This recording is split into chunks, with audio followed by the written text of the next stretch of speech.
नमस्कार दोस्तों, कैसे हैं आप सभी। उम्मीद करते हैं आप सभी लोग अच्छे होंगे और आपकी फैमिली भी अच्छी होगी। आज की कहानी शुरुआत करने से पहले आप लोगों से रिक्वेस्ट है कि यदि आप इस चैनल पर पहली बार आए हैं तो इस चैनल से जुड़िए, चैनल को सब्सक्राइब कर लीजिए चूंकि ये चैनल न्यू है और आप सभी लोग के सपोर्ट और प्यार की आवश्यकता है ताकि इस चैनल के माध्यम से लगातार हम आपके लिए क्राइम से संबंधित स्टोरी लाते रहें। तो चलिए कहानी की शुरुआत करते हैं। माँ का दर्जा पूरे परिवार में सबसे ऊपर होता है। माँ को ममता की मूरत कहा जाता है। माँ का दर्जा भगवान से भी ऊपर माना गया है। माँ और पिता में माँ का दर्जा पिता से भी ऊपर होता है। एक माँ बैडमिंटन खेलकर अपने घर लौटती है और अपने बेटे को आवाज लगाती है कि बेटा दरवाजा खोलो, लेकिन बेटा दरवाजा नहीं खोलता है। उसके बाद माँ परेशान होने लगती है और कई घंटे इंतजार करने के बाद माँ जो है मकान मालिक से चाबी लेकर दरवाजा खोलती है और जब अपने घर में प्रवेश करती है और उसके बाद जिस अवस्था में अपने बच्चे को देखती है उसके बाद वो चीखने लगती है, चिल्लाने लगती है, रोने लगती है। उसके चीख पुकार सुनकर आसपास के लोग वहां पर जमा होते हैं। एम्बुलेंस बुलाया जाता है, प्रशासन आती है, लेकिन जिस अवस्था में उसका बच्चा था जब डॉक्टर के पास पहुंचता है तो डॉक्टर उसको मृत घोषित कर देते हैं। अब जब प्रशासन इसकी तहकीकात में जुटती है तो जो बातें निकलकर सामने आती है सभी के पैरों के नीचे से जमीन निकल जाता है। तो आखिर इस कहानी में हम जानने का प्रयास करते हैं कि आखिर इस बच्चे का कत्ल कैसे हुआ, कत्ल कौन करता है और अब प्रशासन इसके असली रहस्य को कैसे खोलता है। तो दोस्तों, आज की जो सच्ची घटना है वो मध्य प्रदेश के उज्जैन की है, जहां पर एक परिवार में 3 लोग, माता, पिता और जो है उनका पुत्र रहता है।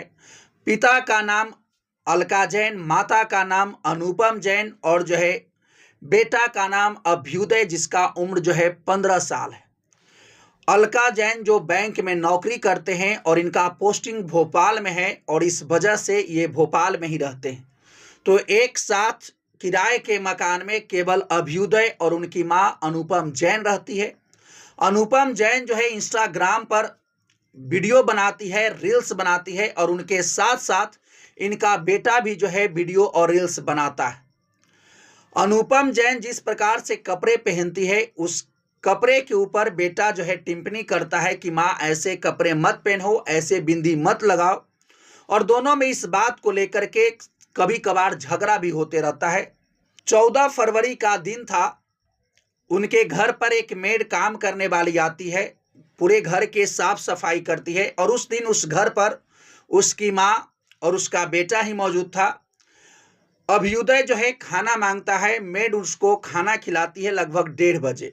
उसके बाद मेड 2:30 बजे अपने घर चली जाती है और उसी के जस्ट 15 मिनट बाद जो है अभ्युदय की मां अनुपम जैन अपने दोस्तों को कॉल करती है कि आओ चलो हम लोग बैडमिंटन खेलते हैं, और अपने पति से भी बात करती है कि हम आज बैडमिंटन खेलने जा रहे हैं, और उसके बाद अपने दोस्तों के साथ बैडमिंटन खेलने निकल जाती है। जब वो बैडमिंटन खेलने के बाद लगभग 6:19 में अपने घर लौटती है, उसके बाद अपने बच्चे को आवाज लगाती है कि बेटा दरवाजा खोलो, लेकिन बेटा दरवाजा नहीं खोलता है। 6 से 7 बज जाता है। माँ गेट पर चिल्लाते रहती है कि बेटा दरवाजा खोलो, बेटा दरवाजा खोलो, लेकिन अंदर से कोई आवाज नहीं आता है। लेकिन जब अंदर से कोई आवाज नहीं आ रहा था तब माँ परेशान होती है और अपने दोस्तों को भी कॉल लगाती है कि मेरा बेटा दरवाजा नहीं खोल रहा है। अपने पति को भी कॉल लगा के बताती है, लेकिन जब बेटा दरवाजा काफी देर तक नहीं खोलता है उसके बाद अनुपमा जैन जो है मकान मालकिन के पास जाती है और उनसे जो है अपने कमरे का चाबी मांगती है। मकान मालकिन कहती है कि हम पूछते हैं मेरे पति जो है कहाँ पर चाबी रखे हैं।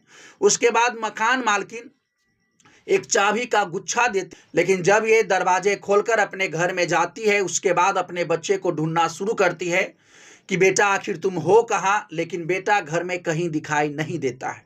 उसके बाद माँ जो है बाथरूम में जाकर चेक करती है कि शायद बेटा यहाँ हो, लेकिन जैसे वो बाथरूम का दरवाजा खोलते हैं उनका बेटा जिस अवस्था में पड़ा हुआ था उसको देख करके वो चीखने लगती हैं, चिल्लाने लगती हैं, रोने लगती हैं। इनके चीख पुकार सुनकर मकान मालकिन भी घबरा जाती हैं। वो भी आते हैं देखने कि आखिर क्या हुआ है। जब मकान मालकिन भी देखते हैं कि आखिर इनका बच्चा बेसुध पड़ा हुआ है, उसके बाद वो अपने पति को कॉल करके बताते हैं कि ऐसी ऐसी घटना घट गया है। आनन फानन में एम्बुलेंस बुलाया जाता है और एम्बुलेंस आता है, उस बच्चे को उस एम्बुलेंस में रखा जाता है और माँ लगातार ये कह रही थी कि हमने अपने बच्चे को नहीं मारा है, और माँ को भी एम्बुलेंस में बैठाकर हॉस्पिटल ले जाया जाता है।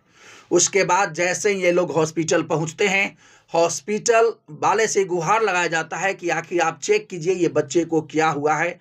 लेकिन हॉस्पिटल के डॉक्टर जो है इनसे कहते हैं कि ये बच्चा का जो है डेथ हो चुका है। उसके बाद प्रशासन को सूचना दी जाती है, प्रशासन आती है और उस बच्चे के डेड बॉडी को पोस्टमार्टम के लिए भेजा जाता है।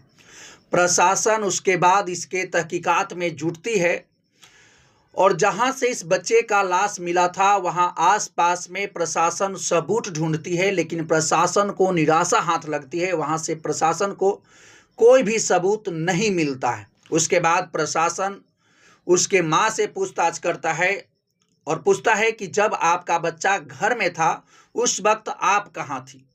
उसकी माँ बताती है कि मेरे घर पर एक मेड काम करने वाली आती है, उससे मेरा बच्चा जो है 1:30 बजे के आसपास खाना मांगता है। मेड उसको खाना खिलाती है और उसके बाद घर का सारा काम करके मेड जो है घर से चली जाती है। और उसके बाद 2:45 के आसपास यानी इसकी माँ भी जो है अपने दोस्तों के साथ बैडमिंटन खेलने के लिए निकल जाती है। लेकिन जब वो 6:19 पर घर लौटती है, उसके बाद इसका बच्चा नहीं खोलता है और उसके बाद की ये पूरा प्रक्रिया है। प्रशासन आसपास के पड़ोसी से भी पूछताछ करता है कि क्या आप लोग आज कुछ सुने थे या देखे थे।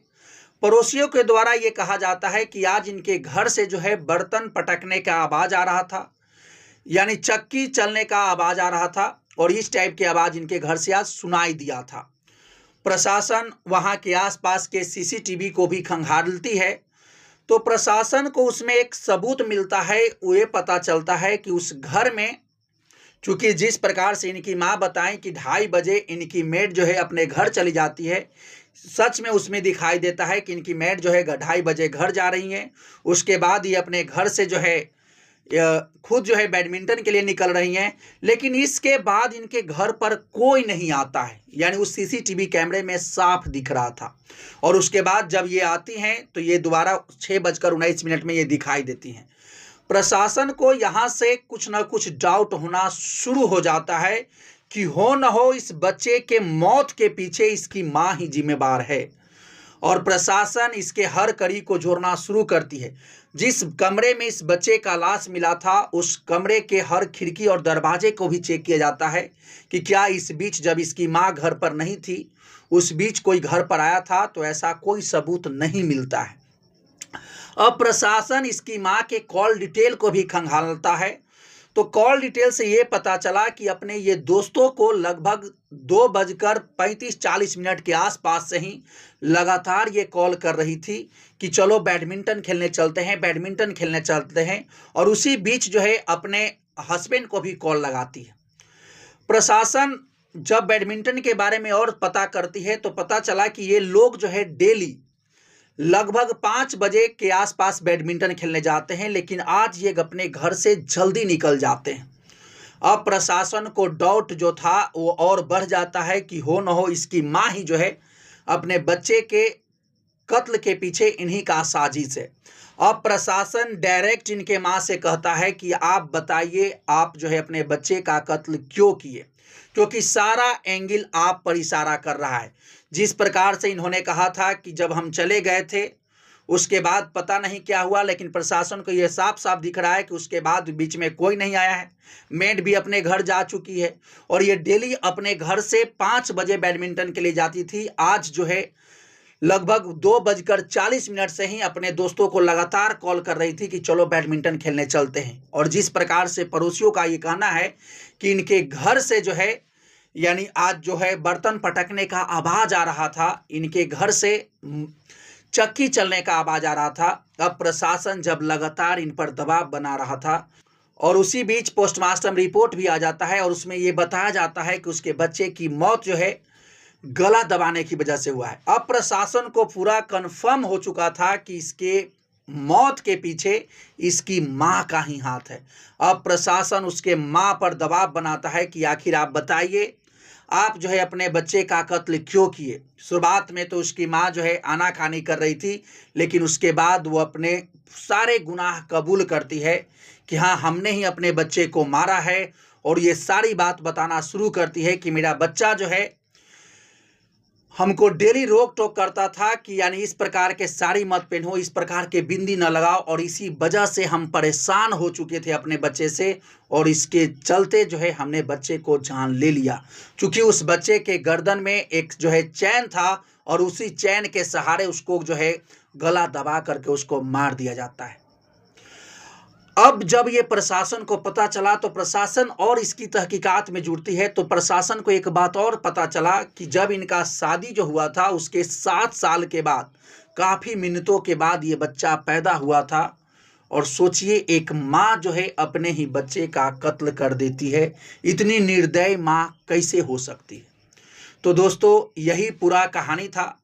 ये कहानी सुनाने का उद्देश्य किसी को हताश करना या परेशान करना नहीं है, बल्कि आपको जागरूक करना है, आपको सचेत करना है। तो यदि आप इसी प्रकार की कहानी सुनना चाहते हैं तो इस चैनल से जुड़िए, चैनल को सब्सक्राइब कर लीजिए।